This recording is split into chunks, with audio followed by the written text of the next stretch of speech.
All right, kids, the last thing we need to learn about before we can get to shooting is how to pull the trigger in the proper manner.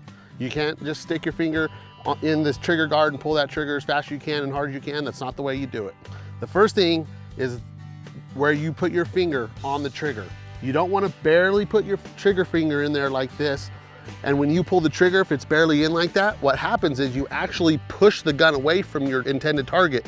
Now, if you push your finger too far into the trigger guard, when you pull the trigger, you're more apt to pull that gun down and to the right from your intended target. Make sure it's not too shallow and it's not too deep in the trigger guard, okay? Get it right there in the middle of that front pad.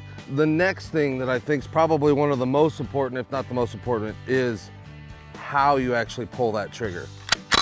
So you want a slow, steady pull all the way to the rear to where it actually surprises you when it goes off. Okay? We call it squeezing the trigger. Slow, steady squeeze.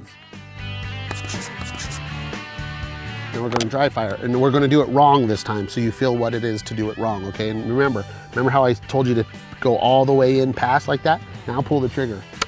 See how weird that feels? When you pull that trigger, you actually, that pulls it down this way and your gun goes like that.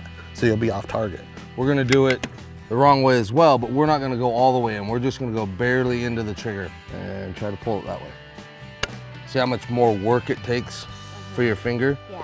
The more work you use on that, the better chance you have to pushing the gun, pulling the gun differently. Push that in. Now put it right in the middle of that first pad again. Now pull it, get on target.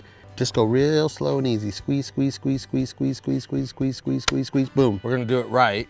All right, so finger in, pull slow and steady to the rear. Should be a surprise, just like that.